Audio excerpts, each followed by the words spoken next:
Welcome back to the You Are Immeasurable podcast, season 3. This season is going to be dedicated to those of us that are on our journey of healing and transformation. The focus of this season is going to be to identify and recognize healthy and unhealthy relationship dynamics. We're going to talk a lot about the spiritual tools that we'll need to become acquainted with to help us to stand, to operate in, and to flourish as our authentic self. Things like shadow work, energy healing, which will help us to shred or shed the guilt, the shame that we've been carrying, and also to do some much needed subconscious reprogramming. Now, as always, the episodes are going to air weekly, and the purpose of them is to support you as you embrace and become acquainted with your enlightened and untethered higher self. So I want you to grab your water, your juice, your wine, or your tea or your coffee, and let's toast to each other and our growth, our elevation, and abundance.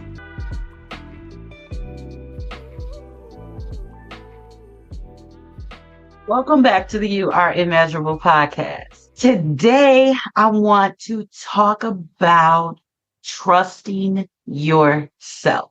And this is why.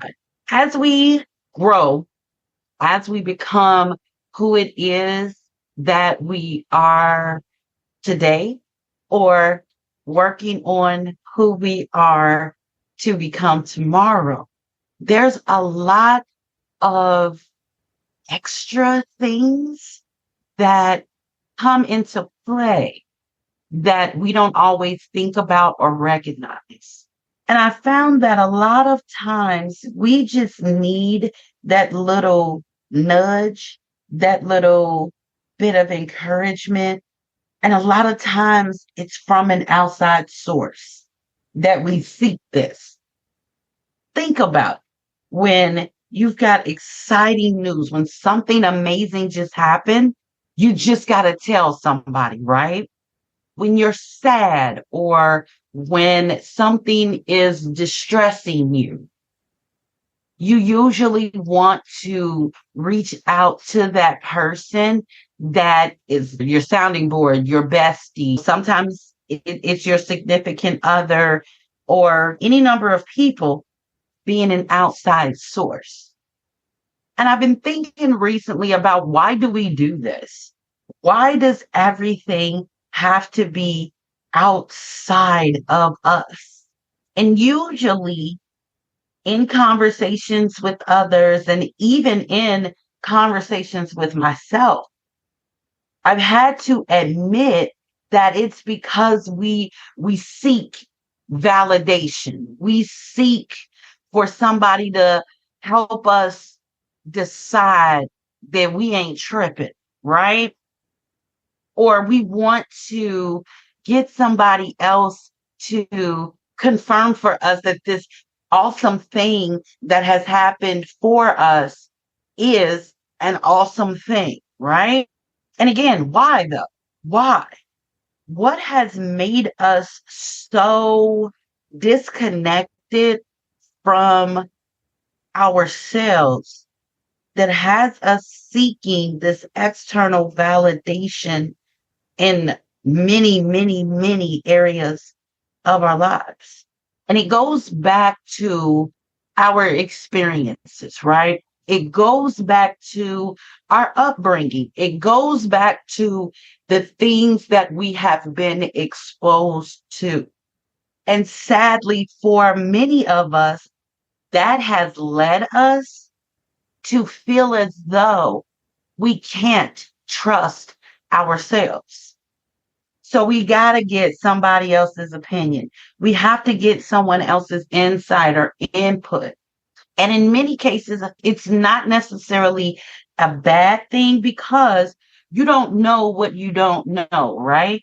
So yes, if you need information about a subject or something that you just don't know or just don't have that know-how, it's perfectly fine to seek a teacher or an advisor or a mentor or what have you in order to get you to where you're trying to go. But what I've had to come to realize myself is that the reason that I'm always looking to someone else to help me through these things is because I have a lack of trust in myself. And at first, when I had that realization or when that thing dawned on me, it led me to evaluating some things, to looking back over different situations, different circumstances, and trying to pinpoint where that thing happened. And absolutely, you can tie it into traumas and shadows and things of that nature, because this is a great part of why we have these things or why we form these things. But if you're wanting to come out of, which is where I was when this dawned on me, I had to really, really look at why I felt that I was not the best source to consult for what is best for me. And I don't know, maybe you're somebody that absolutely is grounded and tapped into your intuition in a way that, hey, if you feel it and you know it and you have identified that that thing is what that thing is, and you're just off to the races, then I applaud you. You are there. I am so, so happy for you. Yet for myself, I have found that it has taken many, many years for me to get to the point that not only have I recognized that I'm not always trusting of myself, of my gifts, of my intuition, of my thoughts. And because of that, I've had trouble making decisions. Because of that, I've had trouble setting boundaries and holding to them. Because of that, I have spent a lot of time seeking outside advice for things that I shouldn't have needed to. And so that's part of the reason that I'm bringing this up today and wanting to talk about this today, because maybe you are realizing that too. Or maybe you have already realized it and it's something that you're working on. And yet still, maybe me saying it has made you think about, damn, do I have this issue? Is this something that might be plaguing me and might be holding me back? So today I wanted to encourage you to trust yourself. Trust yourself, because we've talked about it many times. The reticular activation system, right? It's there to protect us. That's its whole function. That's its whole job. Its whole reason for being. But also to remind you that these things, these triggers, these moments, the things that make it engage and go full throttle. No, we're not dealing with this. We're not having this. And trying to protect you from something that looks like something that may have happened in the past might need a tune up. And you can absolutely reprogram it. But in order to do that, you got to get to the root of it.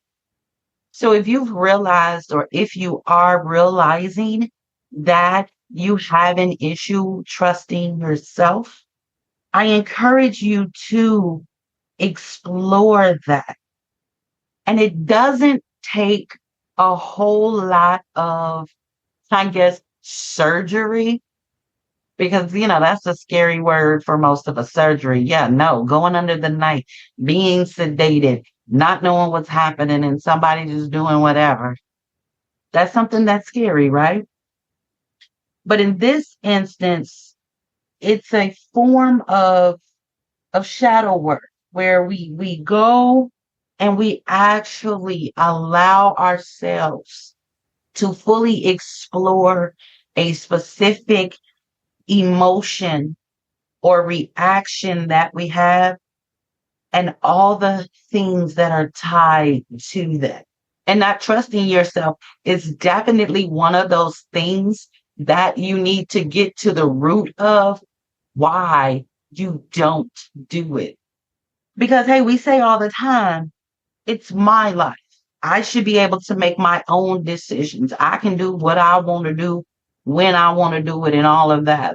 But if everything takes a committee meeting or a bunch of outside influences in order for you to do it, then there's a disconnect somewhere.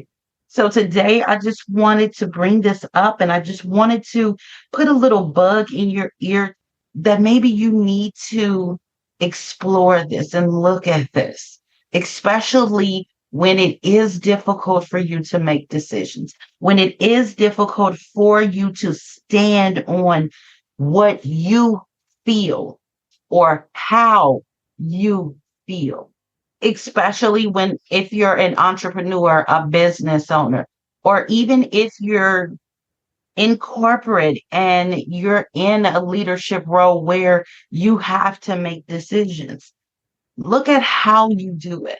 What is your process? And then again, explore the why. Why do I do this like this? If you're somebody that has to have a bunch of feedback, ask a bunch of questions and get a bunch of people's opinions, why? Why do you do that? Why do you have to do that?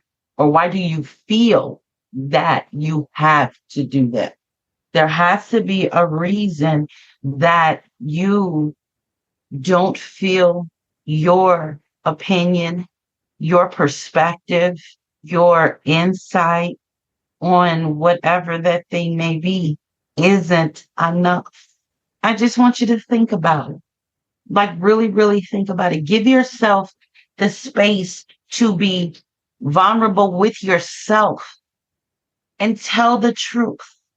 Start a journal, get you a notebook and start really, really allowing yourself to purge this. Because as gifted individuals, as spiritual people, as people wanting to vibrate higher, people that want to grow, people that want to go further, people that want to tap into their higher self. You absolutely have to be able to trust yourself. You have to be. If you're a business owner, you have to be able to trust yourself, trust your instincts, trust your intuition, trust that you know what is best for you, what feels good to you or for you. And it'll make things that much more flowy for you. It'll make it so that you can shine no matter what. And I want that for you. So I want you to give yourself the time, the moment to do this, to make this a little exercise or possibly even make it a habit for yourself. Because I want you to be able to trust yourself, believe in yourself, know that you got this. You are your greatest asset. You are your greatest promoter. You are your greatest version of yourself at this very moment. So think about it. And until next time, cheers to your transformation. Thank you for joining me for this episode of the You Are Immeasurable podcast. Please remember to subscribe so that you can be notified whenever new episodes are dropped. Also, I'd love to have your feedback and your comments as well as your 5-star rating. Additionally, if you'd like to connect with me, the show notes list all of my social media handles so that you can do so. So until next time, thank you so much And cheers to your transformation.